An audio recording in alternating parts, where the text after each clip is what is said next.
Breaking news, the January 6th Select Committee has obtained more than 24 text messages between former Trump White House Chief of Staff Mark Meadows and Ginny Thomas. She is the wife of Supreme Court Justice Clarence Thomas. These are incredible text messages because Thomas urges Meadows to push ahead with efforts to overturn the election incredibly explicitly. Take a look at this one. This is November 6th. Thomas tells Meadows, quote, "Do not concede. It takes time for the army who is gathering for his back." It's unclear how Meadows or if Meadows responded to that particular message. We don't have his side of it. But there's a lot more where this came from. And Ryan Nobles is out front on Capitol Hill breaking this story.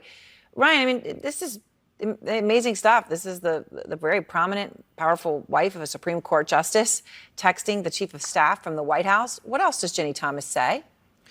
Well, it's pretty clear, Aaron, that she sided with those closest to Donald Trump who believed that he had actually won the election and that it was being stolen from him.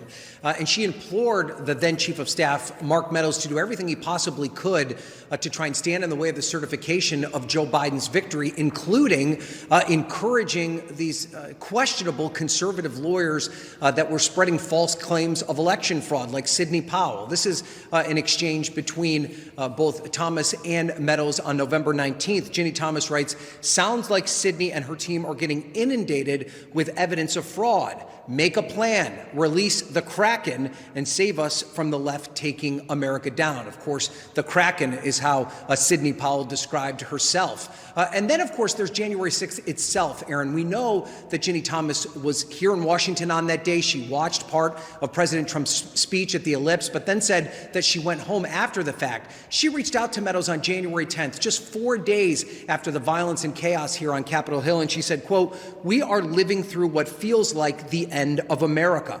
Most of us are disgusted with the VP and are in listening mode to see where to fight with our teams. Those who attacked the Capitol are not representative of our great team of patriots for DJT, amazing times, the end of liberty." This is the wife of a Supreme Court justice suggesting that Mike Pence, the vice president, should have stood in the way of the certification of the election results. It is now part of the January 6th investigation. Aaron? It's incredible stuff, though. Well, thank you very much, Ryan. And thanks to all of you. AC 360 begins now. Good evening. At the end of a busy and highly consequential day in and around the worst military conflict in Europe since the Second World War, we begin tonight with the characterization of it, which is almost certainly not true. That said, it's important to show you because it illustrates what Russia wants the rest of the world to think about the war, which it refuses to even call a war or an invasion, and what it somehow expects the world to believe. It's a tweet from Russia's foreign ministry, quoting now, "Exactly 1 month since the start of the special military operation in Ukraine, it is going according to plan, and all the stated goals will be achieved.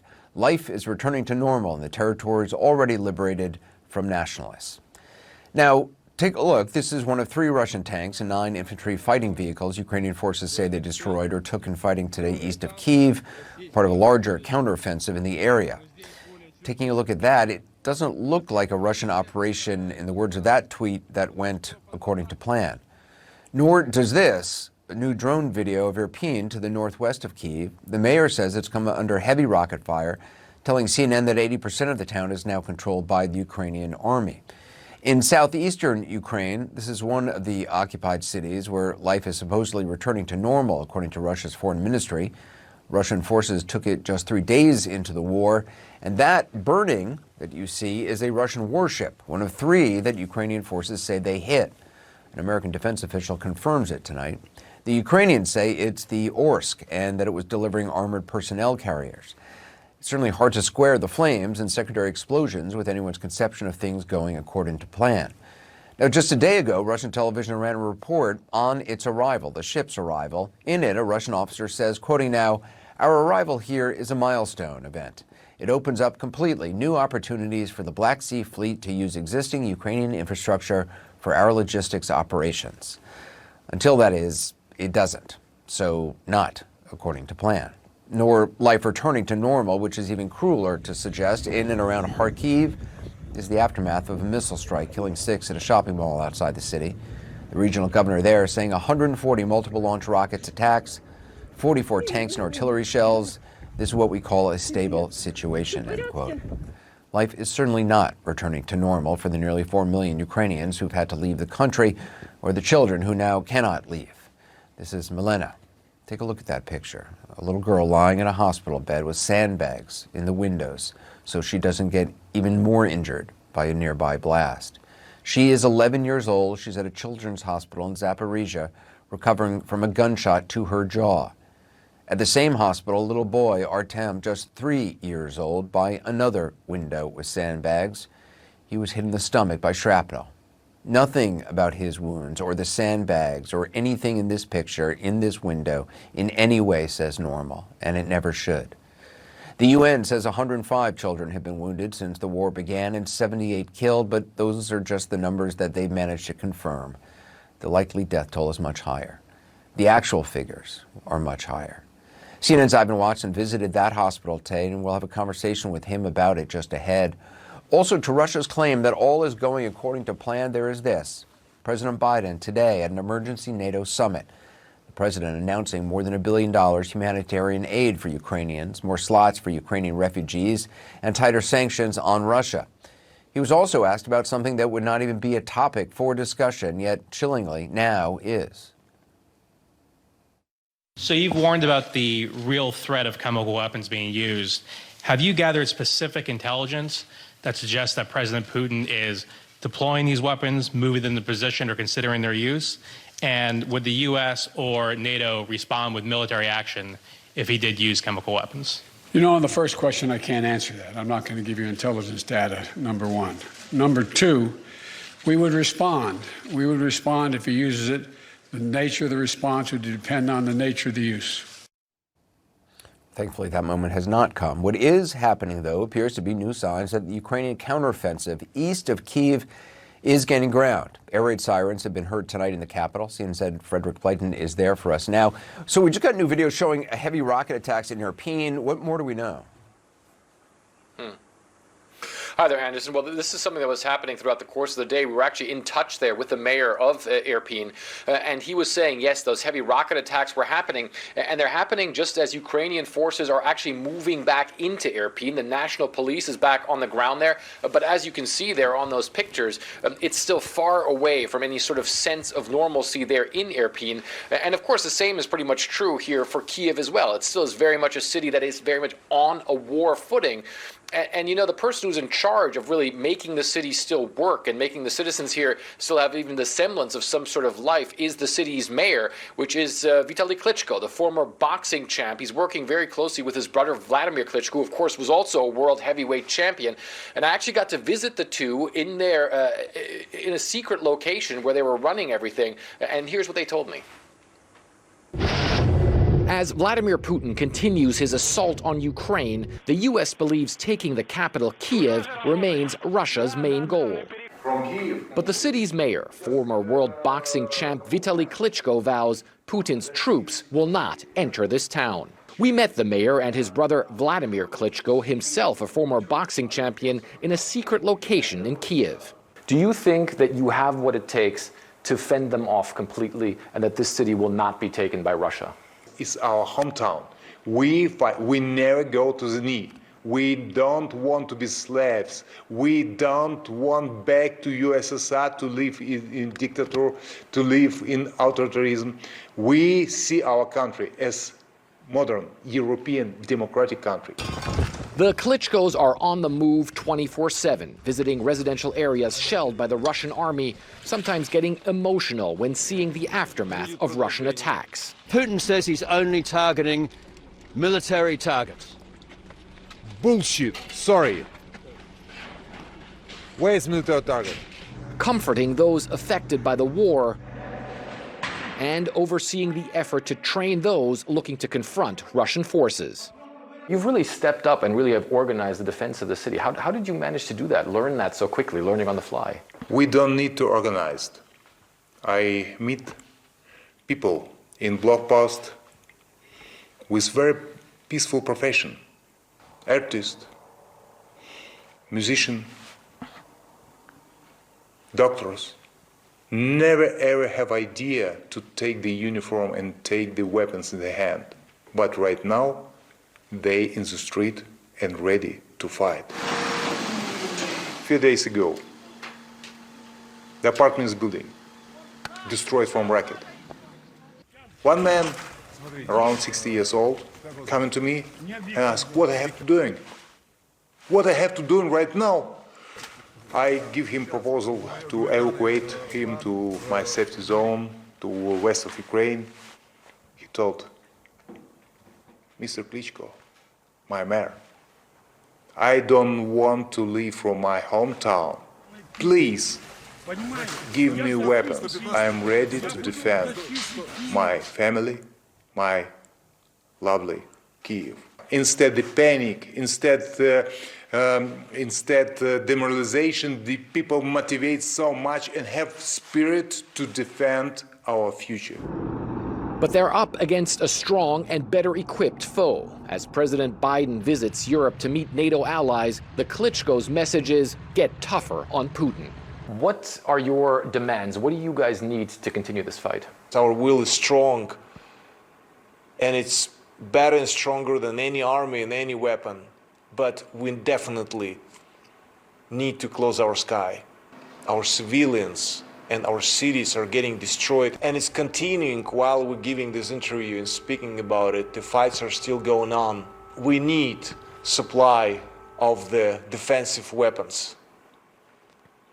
And you guys just need to stop any economical relationship with Russia. This way, we will isolate him, make him weaker, and just show that international law cannot be broken. Oil. Obviously, the world needs oil and gas, but it's better to pay higher price than to pay with lives for that oil.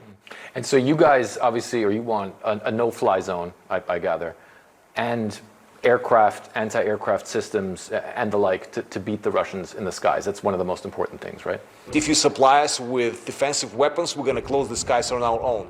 We have enough men and women that are going to stand for the country and will defend it as strong, as much as possible.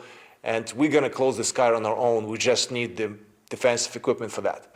Vitaly Klitschko knows Joe Biden well. The two met both in Washington, D.C. and in Kyiv when Biden was vice president and the U.S. frontman for Ukraine policy in the Obama administration. What's your message to Joe Biden as he comes to Europe? Stay with Ukraine. Thank you very much for support. Support Ukraine. With our friends, we are much stronger. It's our future.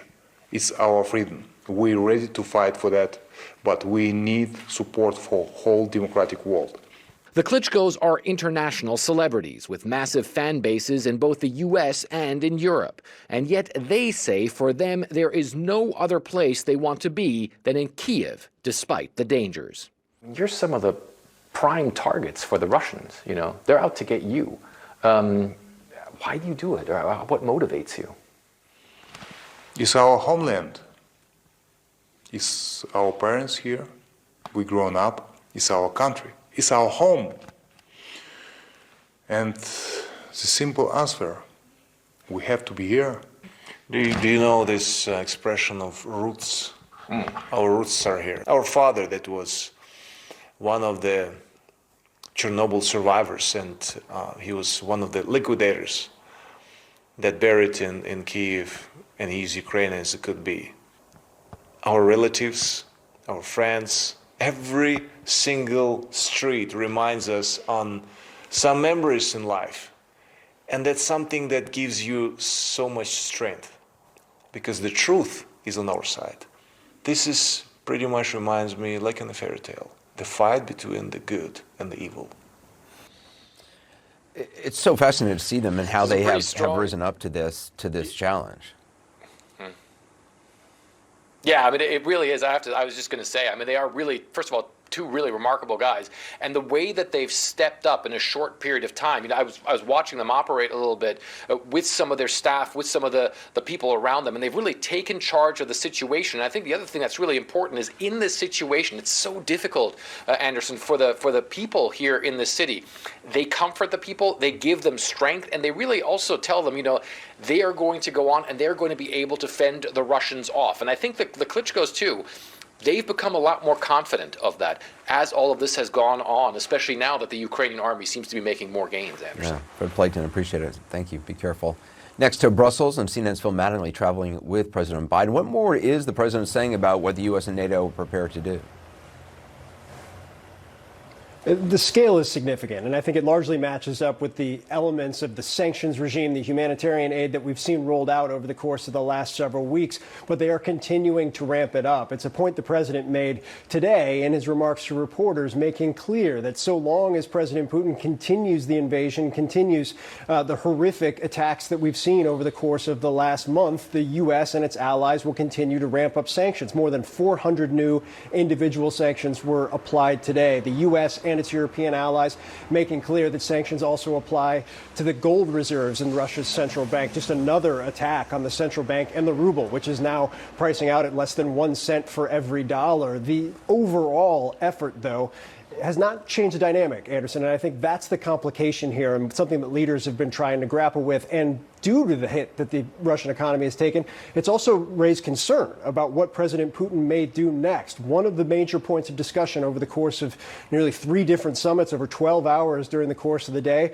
the potential for chemical attacks, preparation for those attacks, both on the U.S. side, but also the NATO side as well. There's no near-term imminent sign that anything is coming, but the concern is palpable, it's real, despite the sweeping scale of the response by the U.S. and its allies over the course of the last 4 weeks. Is it clear how the president thinks the current sanctions are working on Russia?